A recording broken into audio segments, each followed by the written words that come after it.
أهلا بكم من جديد. كانت الخطبة العلنية لمفتي الجمهورية الموريتانية كافية لكشف المستور عن الامتداد الشيعي المدعوم إيرانيا في موريتانيا وفتح الباب لاستجال بين المؤيدين والرافضين لهذا التمدد، الأمر الذي استدعى انتباه ساسة البلاد وقادتها الدينيين ودق ناقوس الخطر تأهبا لأبعاد هذا التمدد وأهدافه. فكيف ستتعامل الحكومة مع التغلغل الشيعي في البلاد؟ وما هو الدور المناط بالقائمين على الشأن الديني والمجتمعي في مواجهة هذا التغلغل؟ نتابع التقرير ونبدأ النقاش. حينما فتحت إيران سفارتها في نواكشوط قبل 5 أعوام، أعلنت تركيزها على الجانب الطبي والإنساني على خلفية طرد موريتانيا للسفير الإسرائيلي. بعدها أعلنت طهران عن دعمها لمشاريع كبرى في مجالي النقل والزراعة، لكن عملها على العرض انصب على ما يبدو نحو محاولة نشر المذهب الشيعي في بلد اشتهر بتمسكه بمذهبه المالكي السني.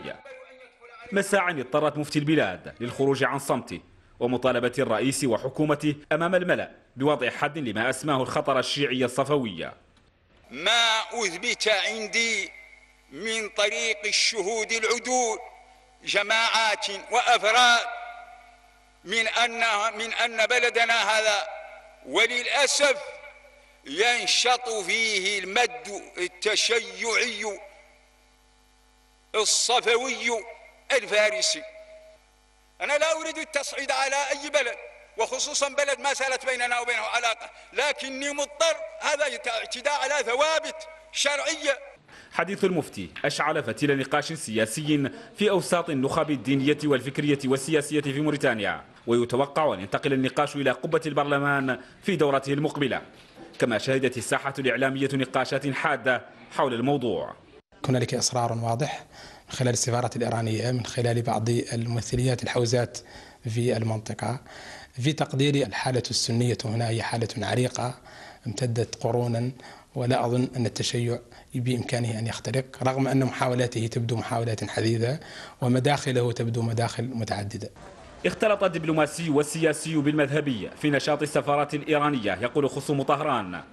تجلى ذلك في حشد أحزاب سياسية موريتانية لحزب الله في محاولة لاستقطاب بعض الشباب تحت يافطة منح دراسية بالحوزات الدينية في قم، ما أثار حفيظة الكثير من علماء الدين في موريتانيا. إذا ترك هؤلاء وأمثالهم فإن الأمر يخشى عليه أن يتفاقم، ولذلك ينبغي الوقوف في كافة المحاولات هذا التبشير بهذا التشيع، وبذلك بكل حزم وقوة.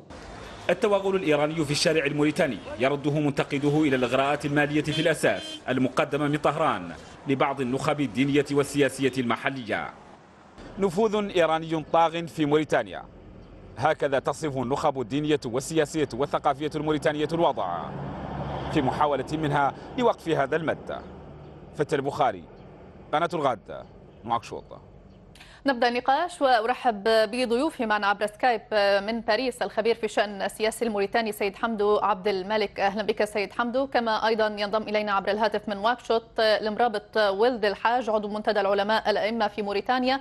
أهلا بك. كما أرحب أيضا من جديد معنا من لندن الخبير في الشأن المغاربي الأستاذ جلال الورغي. أهلا بكم ضيوفي الكرام. أتوجه بداية لسيد حمدو من باريس. سيد حمدو، ما الذي يستدعي مفتي موريتانيا لمطالبة رئيس البلاد لوضع حد لما أسماه الخطر الشيعي الصفوي؟ ما هو الخطر الذي يقصده هنا؟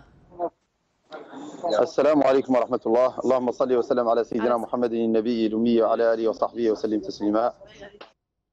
أختي العزيزة، نحن بلد إسلامي سني، وتحية خاصة لمفتي البلاد الحبيب الرحمن، كما أشار في خطبته الماضية على أن هناك تهديد إلى فتنة ما. أقول لك أن هناك مرتزقين بأننا بلد سني إسلامي 100%، ولا يوجد فينا شيعي كالأصل، وهناك امتداد إيراني تدعم بعض المرتزقة الذين بدأوا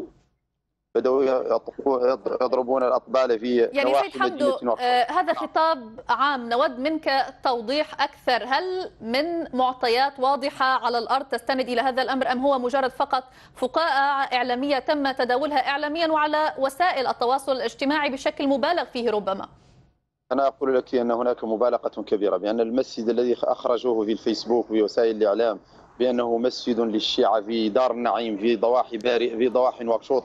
لا يوجد هناك لا صحة لهذا الخبر، لأن هذا مسجد معروف وهو في مدينة دار النعيم ويصلون فيه مسلمون سنيين، وأن هناك من يقومون بالإشاعات فيهم شخص أخرج صور له مع مفتي من إيران، وهذا شخص مجرم يجب محاكمته وتوقيفه عند حده. فنحن بلدنا بلد إسلامي سني، وبلد لا يزيد على 3 ملايين من السكان، ونقتدي بالدين الإسلامي. طيب. ولا يوجد فينا شيعي ولا خارج عن الملة.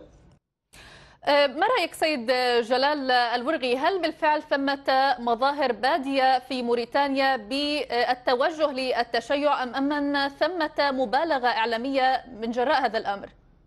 الحقيقة هذا يستدعي الإشارة إلى ملاحظة أولى أساسية في تقديري، هو أن ما صرح به الشيخ أحمد ود المرابط مفتي الجمهورية وأحد الأئمة البارزين والعلماء البارزين في موريتانيا هو لم يكن مفاجئا لسبب بسيط، هو أن سبقته تصريحات وتحذيرات في المغرب وفي تونس وفي الجزائر على لسان وزير التربية، ثم على لسان رئيس اتحاد العلماء الجزائريين، بأن هنالك ظاهرة التشيع تتوسع وتستفحل في البلاد. ما المقصود بظاهرة التشيع هنا سيد جلال؟